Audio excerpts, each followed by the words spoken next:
Welcome to Tom's True Crime. Today, we take you to Pineville, Louisiana. Pineville is approximately 120 miles north of Baton Rouge and about 200 miles west of New Orleans. Nestled near the Red River, it offers a peaceful rural lifestyle with access to outdoor activities such as hunting, fishing, and boating. It's a small bedroom community that's attractive to retirees. If you walk in there, people will want to know, who are you and what are you doing here? They know each other. May 17, 2009, 8:56 p.m., an otherwise quiet Sunday evening in Pineville is shattered by an urgent 911 call. What's going on? The caller, 59-year-old Angelina Moore, says she just found her husband, 72-year-old Bronson Moore, unresponsive. He may have hurt himself. The 911 operator asked Angelina if she thinks somebody hurt Bronson.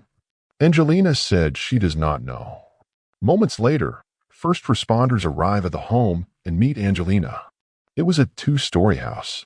Angelina was crying and in quite a bit of hysteria. She kept saying, "Bronson is dead. Bronson's dead." When responders walked in, Mr. Moore was lying on the floor, blood pooled around his head. The recliner that he had been sitting in was overturned. There was no sign of life, no possible chance to resuscitate him. He has a spot of blood on his chest and then a little blood underneath his head. It appears to be some sort of head wound, and that's when responders discovered that he had a gunshot wound to his head. At that time, investigators knew that they either had a self-exit or a homicide. Back outside, Angelina Moore is inconsolable. She was screaming that he was dead quite loudly. Angelina seemed traumatized. Investigators began to try to find out who he is, what his background is. Bronson was loved by all the folks who knew him and didn't seem to have anyone that would have had any ill will towards him. Bronson Pinco Moore Jr. was born in New Orleans, Louisiana in 1936. He was the first son, and he had an older sister, 2 years older than he was, and a younger brother. Bronson had plans to join the seminary when he got out of high school, but he went into the service instead. After honorably serving in the Army, Bronson rejoined civilian life and began a new career in Baton Rouge. Bronson was a hard worker.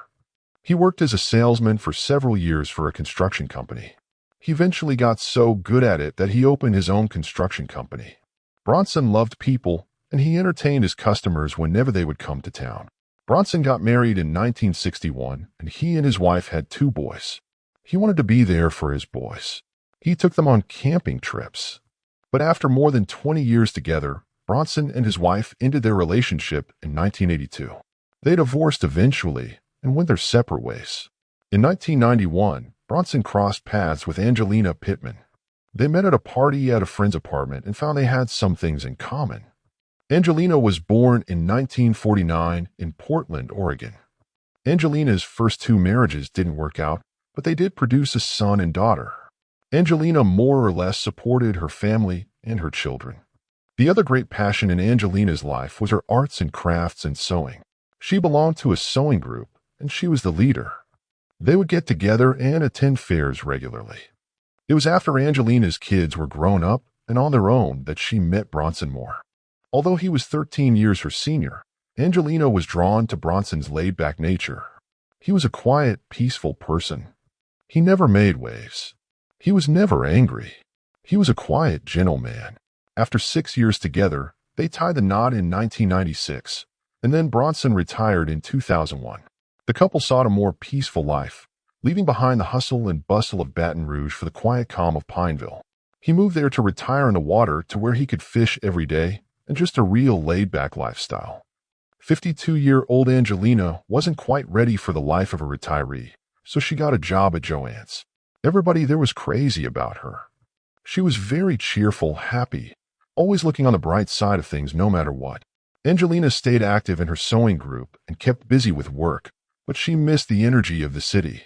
She was not particularly happy when Bronson moved her from Baton Rouge. She went from a popular place to a nowhere place. They argued a lot. After 10 years together, it was clear that the age difference between 65-year-old Bronson and 52-year-old Angelina had become a problem. She lived a different life than him. She was always wanting to be on the go. She had a lot of friends that she would go to Baton Rouge to meet. She wanted more from him than what he was giving her. Angelina said they were really struggling and not getting along, and she said, "I really think that it's time that they just separate." She had moved out and into an apartment that Bronson was paying for and a car loan that Bronson was paying for. She knew the divorce was imminent. By 2009, Bronson was in his 70s, and his health began to decline, making the split even harder. He'd had a stroke, so one side of him, his arm and his leg, was paralyzed. Bronson was ill. Angelina felt really sad. She struggled with their breakup. June is when the divorce proceedings are supposed to take place. The divorce would be final at that point. Despite the impending divorce, Angelina often checked in on Bronson when he felt ill. By 2009, they were back in divorce court, but they were still on friendly terms.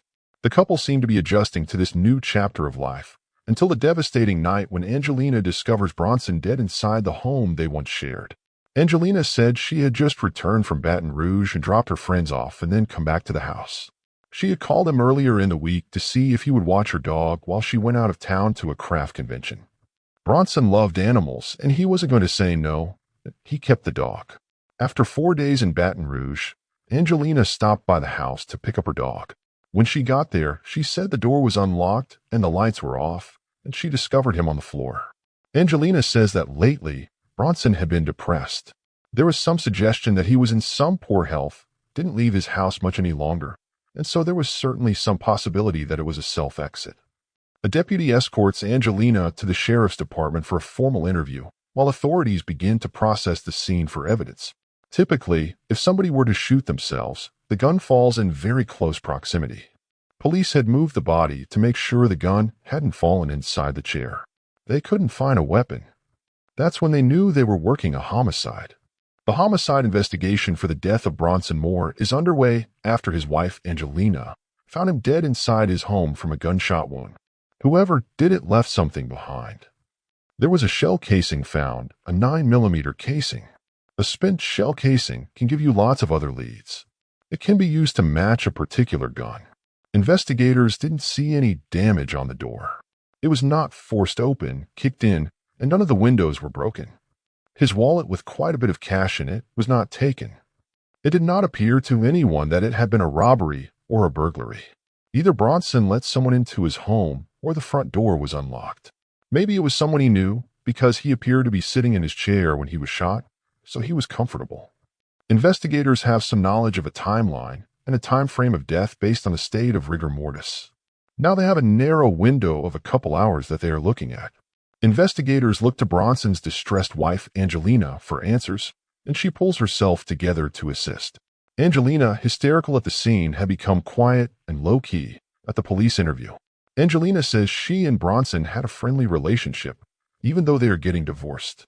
Angelina says she dropped her dog off with Bronson on Wednesday before driving to Baton Rouge with 2 of her friends, and she stayed at Baton Rouge for a number of days, including Sunday. She provided officers with receipts that supported her alibi. Investigators asked Angelina who else had access to the home. She brought up an individual's name, Kendrick Lemar, who had been doing some work or helping Bronson remodel his house. Angelina said that she didn't know a whole lot about him, and then Bronson had previously met him.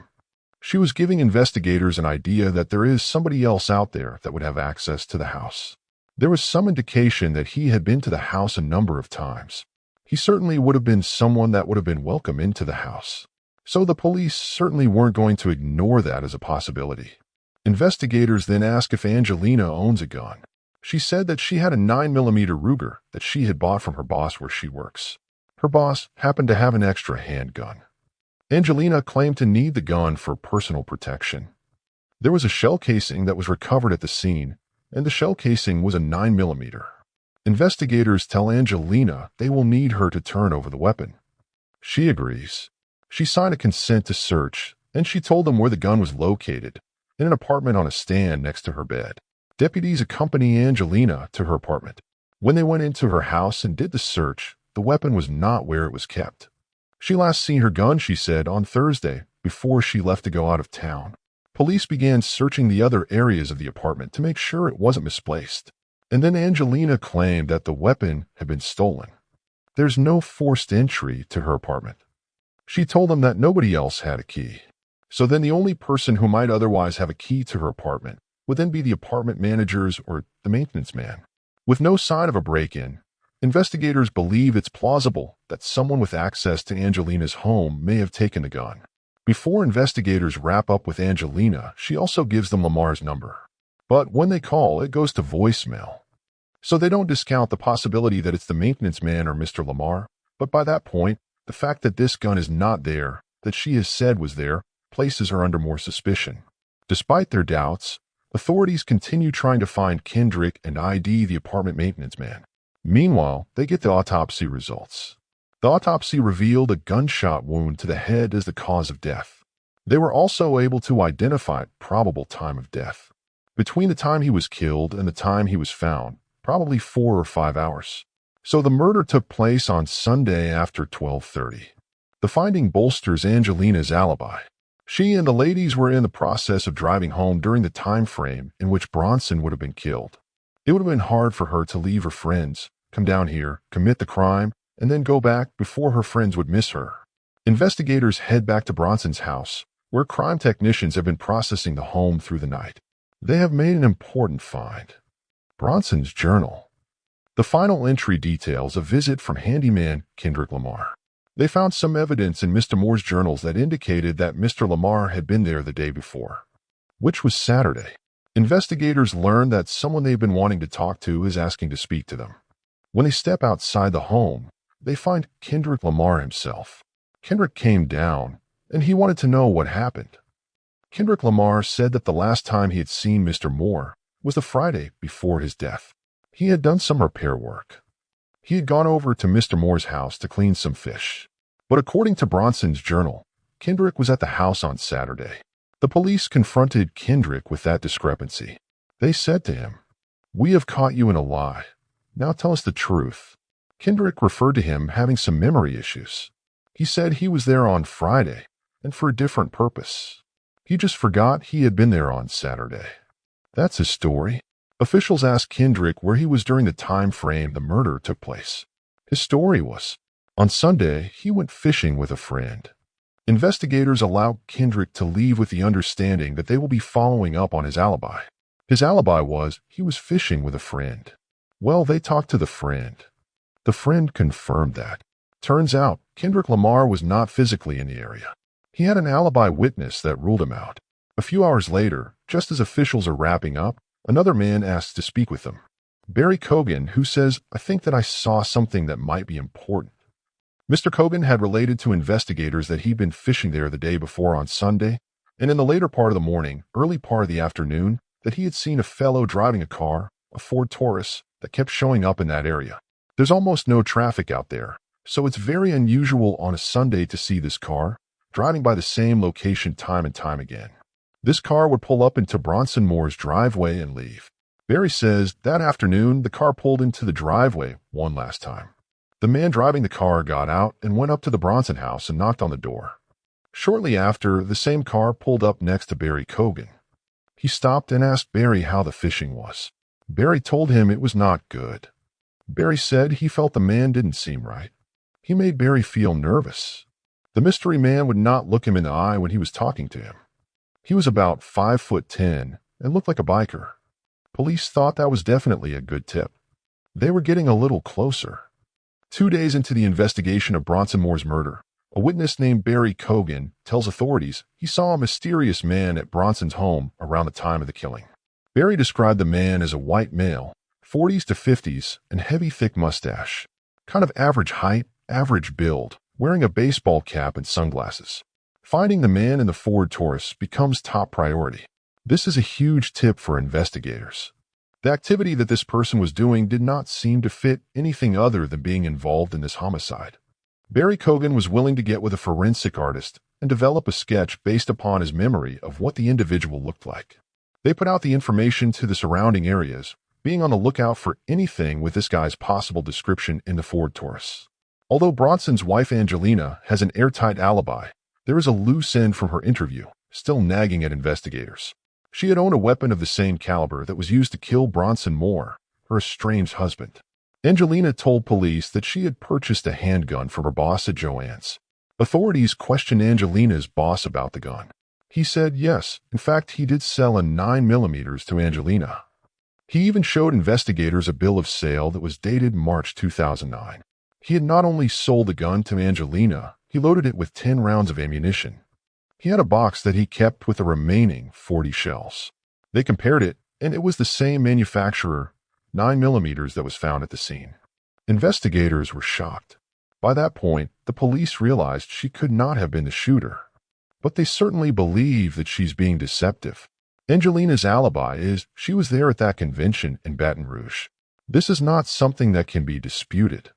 With suspicions surrounding Angelina's involvement growing, detectives reach out to her for another interview. But they are surprised by her reaction. They're trying to get her back down to the sheriff's office, but she has lawyered up. Her attorney, Zach Penny, says, "I'm representing her. Don't talk to her." After 9 days of circulating the mystery man's face around Pineville, investigators have not turned up a single lead. So they try a new tack. Investigators thought, what are the odds that somebody would stop and get gas? Pineville is a very small community. There was a Chevron gas station. Anybody that's interested in getting gas, they're going to go to that convenience store. And it happens to have surveillance cameras. Authorities review surveillance video from the day of Bronson's murder. What they found was a vehicle that had made 2 stops at that gas station around noon and again sometime after that. It was a Ford Taurus. And then they saw the individual come out. He fit the general description from the sketch. It was a eureka moment. The police got very excited. The first time the mystery man went to the store, he bought sandwiches. And then he came back again and bought beer. He uses a debit card. It's a card that is given out by local government for welfare and food stamps. That card is traced to a lady by the name of Jennifer Simpson, and she's in the Baton Rouge area. They were also able to get some information from the application for the debit card. That application included the name not only of Jennifer Simpson, but also included the person that was living with her. And she was in a relationship with Simon Thunder Kestan. And they were able to pull driver's license photos of Jennifer Simpson and Simon Thunder Kestan. Simon's photo seems to match the man in the video and the sketch. Who is Simon Kestan? They started doing criminal history background on him to see what type of individual they're dealing with and what he may be capable of. He had been in prison before, and he had been out on parole, mostly for drugs. There's no reason to believe that Simon Kestan actually knew Bronson Moore. On June 4, 2009, 2.5 weeks after the murder, investigators paid a visit to Jennifer Simpson and her boyfriend, Simon Kestan. They went to interview them. They didn't even know the police were coming. There was a car sitting out front that appeared to be the same car as what they had seen on the convenience store video. Simon Kestan was not there. Jennifer Simpson was there. They told Jennifer that they were investigating the death of Bronson Moore. That's when they found out that there was a connection. She had known Angelina for several years. Jennifer says she met Angelina 8 years earlier in 2001 when they worked together at Home Depot. She claimed that her relationship with Angelina was that they'd been friends and that they kept in touch. Angelina often confided in Jennifer about her problems with Bronson. She knew that the relationship was rocky, that it was not a good relationship. In fact, 6 years earlier, Angelina made a comment that stunned Jennifer. In 2003, Angelina was looking to get Bronson killed. She asked Jennifer Simpson, "Do you know anybody that would kill Bronson?" Jennifer Simpson's response to that was, "No, she did not." Angelina pressed Jennifer, wanting to know if maybe her boyfriend, Simon, might be able to help her. Angelina had met him, and she thought he was kind of a bad boy because he had a history of being in and out of prison. He bragged to people about being in a biker gang, about having connections to violence, that he could be somebody who could get things done.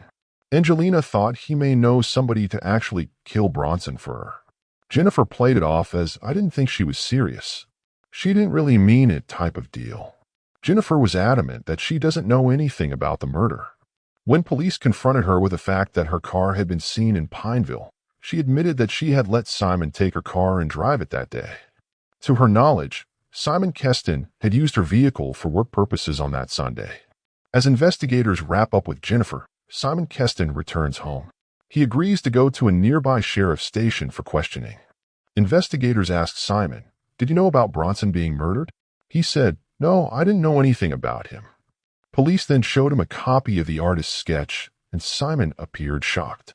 Police said, "That looks a whole lot like you." Louisiana investigators are preparing to transport suspect Simon Thunder Kestan for questioning in the murder of Bronson Moore. Under the law, investigators can lie to a suspect to get him to talk. They can't fabricate evidence. So when investigators were talking to Simon Thunder Kestan in their vehicle, they led him to believe that Angelina Moore had been the one who led them to him. By the time they reached the station, Simon is feeling the heat. Investigators told Simon that they have an eyewitness that saw him at Bronson's house. They showed him a copy of the artist's sketch. Investigators led Simon to believe that Angelina had already spilled the beans. At that point, Simon was ready to give it up. Simon says Angelina had actually tried to poison Bronson with antifreeze in his coffee. It didn't work, he just got sick from it. Although there is no way to prove it, the alleged poisoning might explain Bronson's decline in health. Simon says when it didn't kill him, Angelina started looking for help. Simon Thunder Kestan and Angelina Moore first met and talked about killing Bronson Moore in 2003. Simon turned it down and Angelina didn't pursue it any further. He says he had no contact with Angelina until March of 2009. At that time, Simon claims Angelina once again brought up the topic of killing her husband. Angelina said she will pay him $15,000 to do it. Bronson Moore had a life insurance policy of $300,000. Angelina and Bronson Moore's son were 50% beneficiaries, and that's how she would pay him. When she gets the $150,000, she'll give Simon $15,000 for killing Bronson. Simon says the first time she approached him, he was not interested. But this time, he and Jennifer had fallen on hard times and they needed money, so when Angelina approached him again, he said yes, that he would do it. Angelina allegedly explained they were under a deadline. June is when the divorce proceedings are supposed to take place.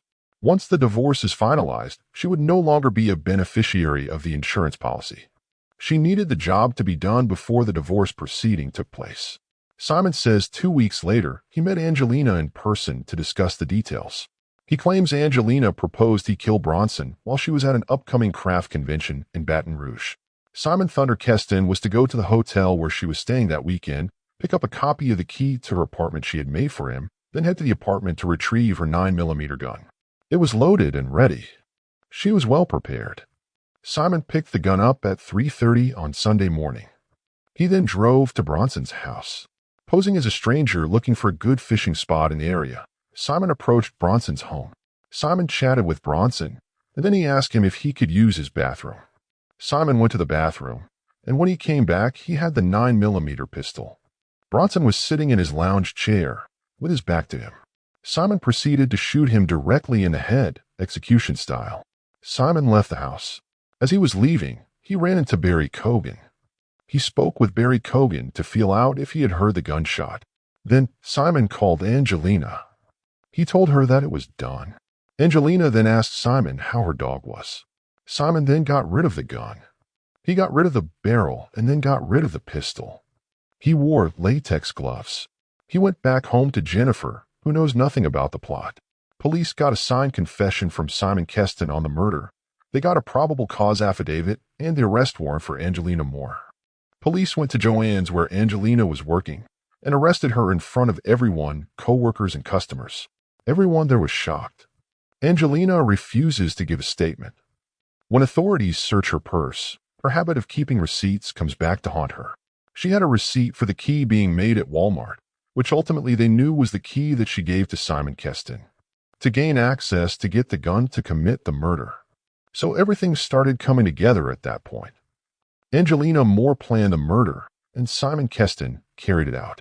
19 days after Bronson Moore was found shot dead in his home, investigators worked with prosecutors to build their case against his wife, Angelina Moore. They request surveillance video from the Baton Rouge hotel, where Angelina stayed during the convention. The videos show that she left the key at the front lobby, at the front desk, instructed them who to give it to, and that Kestan at 3:30 in the morning came and picked it up and showed his ID. After they got the confession of Simon Thunder Kestan and video from the hotel, police felt very confident that they were making a very strong case against Angelina Moore for the murder of Bronson Moore. Authorities want to offer Simon Kestan a deal, a murder charge and 40 years in prison if he cooperates. Simon accepted the plea deal and agreed to testify against Angelina. Angelina Moore's murder trial begins on October 25, 2010.